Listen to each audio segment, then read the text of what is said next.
Hello class, today we are going to look at graphs of exponential functions. Now, we've already seen in previous lessons that the parent exponential function looks like this, right? It's got the asymptote on the x-axis and it curves up. This is exponential growth. And what we're going to look at mostly today is transformations, how to transform these graphs and move them over, stretch them, shrink them, shift left, right, up, down, flip them over, all of that good stuff. All right? So what we have is the same a, b, h, and k that we've had for every other function. All right? Except it looks a bit different with exponentials. Instead of looking like this, or maybe having a square out here or something like that, it looks like this. So we still have a, b, h, and k. We got this extra number in there. And this is our base. So we have a times whatever the base is, raised to the bx minus h power plus k. So all of the horizontal stuff is moved up here into the exponent. All right? And so still, h moves it to the left or to the right, backwards from the sign. All right? And it doesn't matter if it's base 2, if it's base 10, or base 3, or base whatever. This base, that's going to be based on whatever the parent function is, right?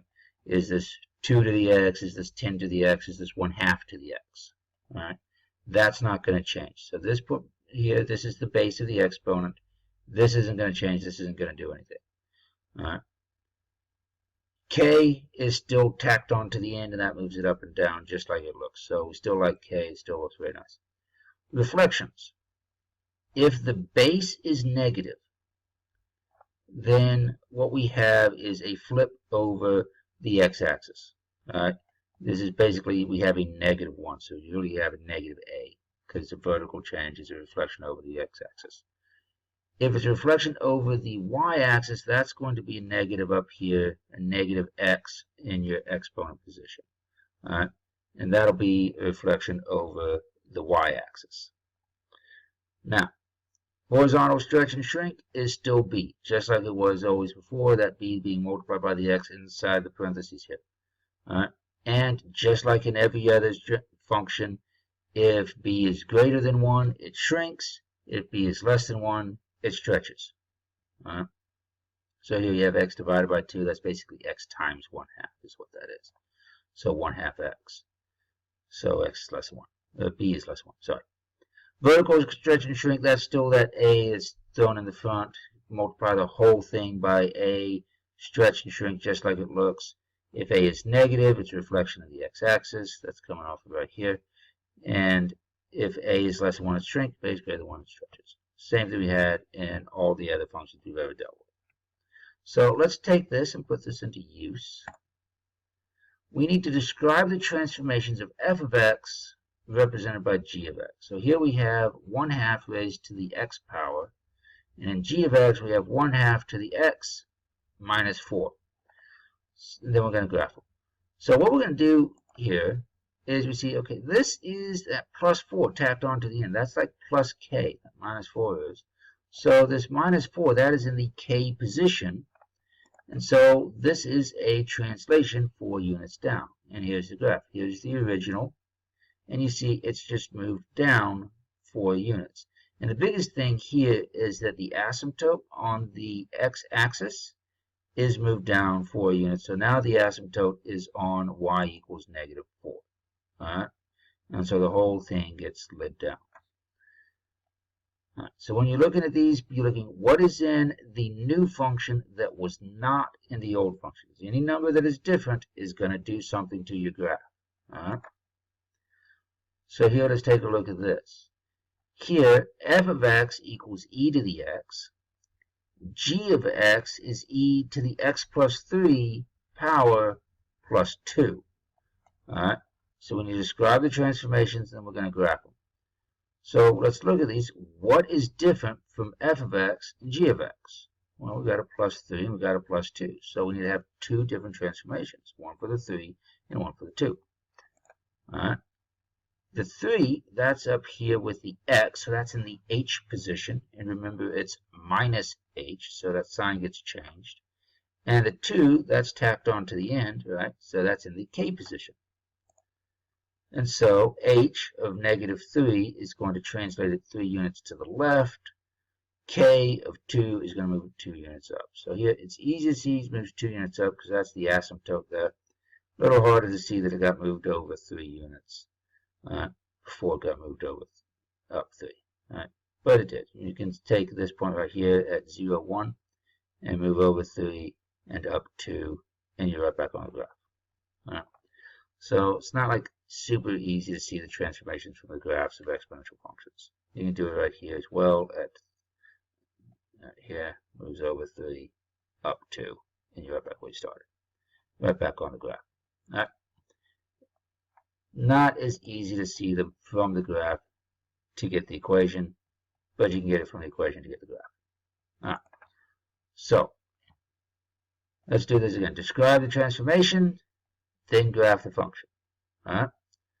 So we have 3 to the x being transformed to 3 to the 3x minus 5.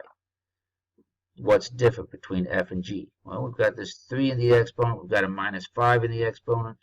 This is in the b position. This is in the h position. So what's going to happen? Well, first, it's going to move 5 units to the right because it's negative. So remember, it's backwards. H is actually a positive 5. And b is a positive 3. This is horizontal, so remember, it's all backwards. So it moves right 5 units, and then it's a horizontal shrink by 1/3 because it's backwards, it's horizontal. Which again, kind of hard to see here. What happens? The order on this, the slide happens first with horizontal because it's backwards, and then the shrink. So it moves over 5 units, which would put this point over at 6, and then divided by 3, puts it back at 2. So it doesn't look like it got shrunk that much and moved over that much, but that's what happens. A lot easier to tell from the equation than it is to tell from the graph. So on B, we have e to the negative x being transformed to -1/8 e to the negative x. So the only thing different between f and g is this -1/8. The negative x was already negative x, so it doesn't matter. Not for transformations.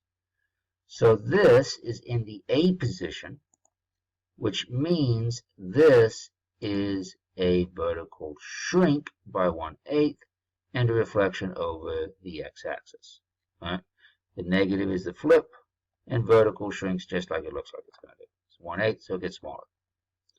Right? So it got smaller, and then it flipped over the x-axis. What I want you to do is work out these. Pause the video, work out the transformations, and then sketch the graph. Then after you've done that, come back to the video, see if you got the transformations right. Okay, so you're back. Let's see how you did. So on number 1, transformation, we have a slide 3 units right because of the -3, and then it went up 1 because of the +1 in the k position. So here it is, the graph. Number 2, all we have here is a translation 5 units down. Just have a k in this one. Number 3, here you see the only thing that changed was this -2 in the exponent, or the -2 rather. So that is a multiplication. So it's stretch and shrink. It's in the exponent, so it's horizontal, which means it's backwards. Now the negative is a flip over the y-axis, so horizontal move. And the 2, instead of stretching, this is a shrink by 1/2. Right? Because remember, horizontal is backwards. Number 4, we have a negative in front of the 10. We have a -3 in the exponent. So the negative gives us a flip in the x-axis, and the -3 is in the h position, so it's backwards, and so that is going to move right 3. Right?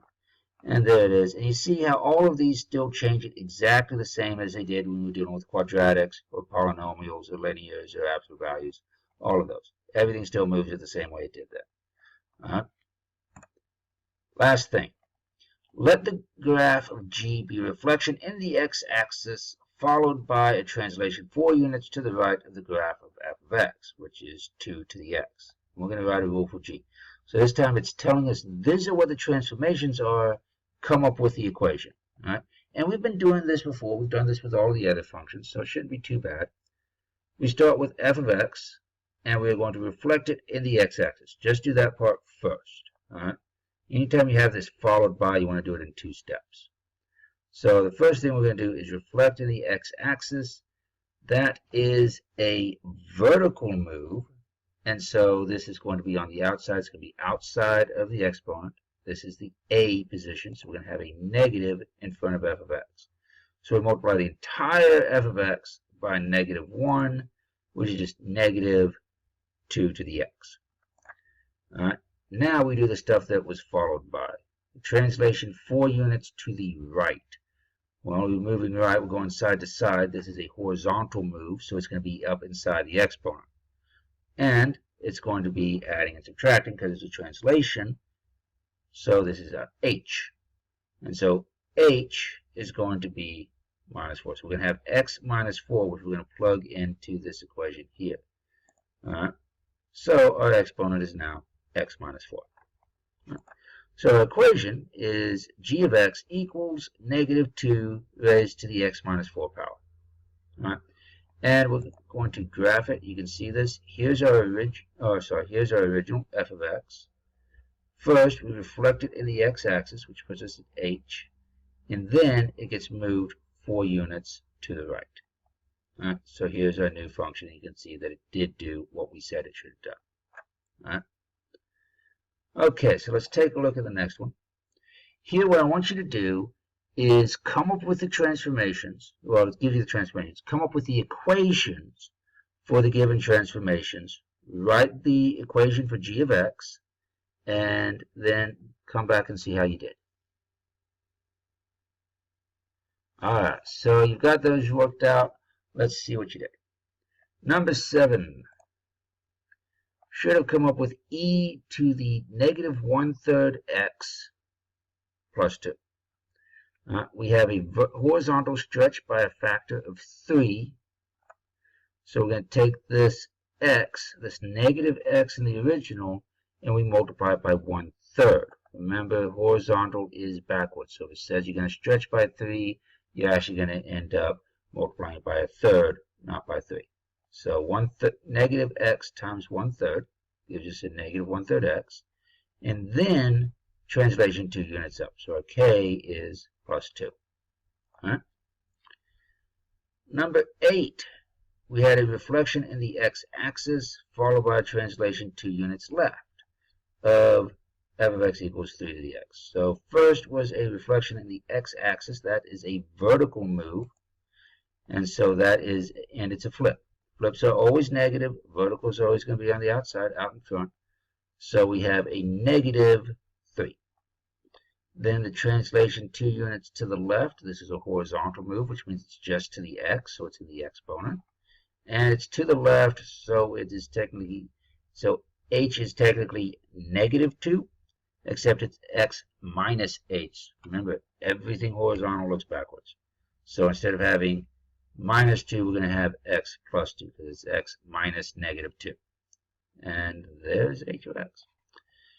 And that is transformations and graphs of exponential functions. I hope you found this helpful, and I will see you next time.